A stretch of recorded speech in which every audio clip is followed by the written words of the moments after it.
is with regards to the word Roah, which is sometimes added or ascribed to Allah in many ayat, as we have many places in the Quran, such as when Allah subhanahu wa ta'ala said, وَنَفَخْتُ فِيهِ مِنْ رُوحِي. This is, for instance, when Allah said to the angels that I'm going to create a human being, so when I create him and I blow the soul from him, from me, فَقَعُوا لَهُ سَاجِدِينَ. Also with regards to Isa alayhi salam, Ruhullah. What does it mean? Does it mean the soul or the spirit of Allah subhanahu wa ta'ala? Ibn Taymiyyah, Shaykh al-Islam, may Allah have mercy on him, resolved this matter beautifully and simply.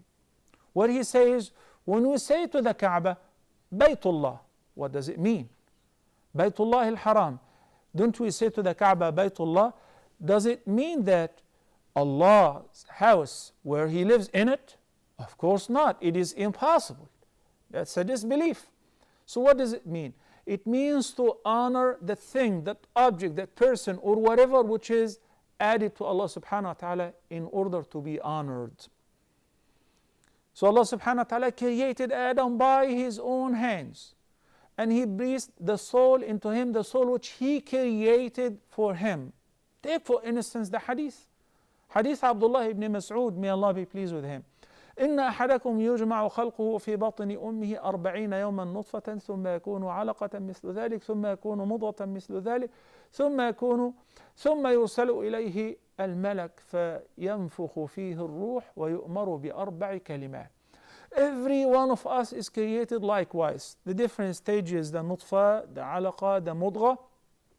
40 days, 40 days, 40 days, each stage, 4 months and 10 days. Then afterward, Allah subhanahu wa ta'ala will order the angel who's in charge of the womb to do what? To breathe the soul into the fetus, into the embryo, to become a living human being. Then he will be ordered to write his fate and destiny and so on. Here Allah subhanahu wa ta'ala says, فَإِذَا سَوَّيْتُهُ, when I fashion him, وَنَفَخْتُ فِيهِ مِنْ رُوحِي.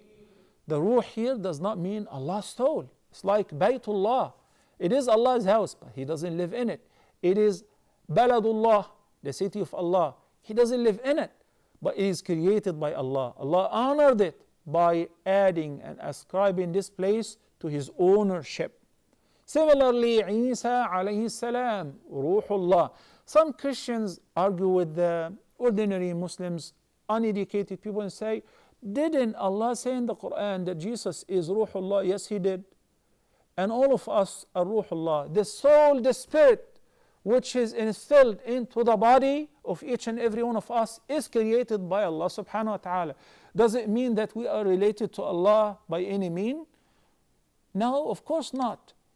The Creator is entirely different than the creation. There is no relation. The only relationship is that we are His creation. ليس كمثله شيء وهو السميع البصير. And there are many ayat in this regard. In Surah Al-Shura, for instance, also the Ruh also refers to another meaning, which is Ruh al-Qudus. It doesn't mean the Holy Spirit, as in Christianity where people worship the Holy Spirit as one of the three. No, but Surah Al-Shura, listen to this ayah. وكذلك أوحينا إليك روحا من أمرنا ما كنت تدري ما الكتاب ولا الإيمان ولكن جعلناه نورا نهدي به من نشاء من عبادنا وإنك لتهدي إلى صراط مستقيم. It's a reminder of Allah's greatest favor upon the Prophet and upon humanity at large.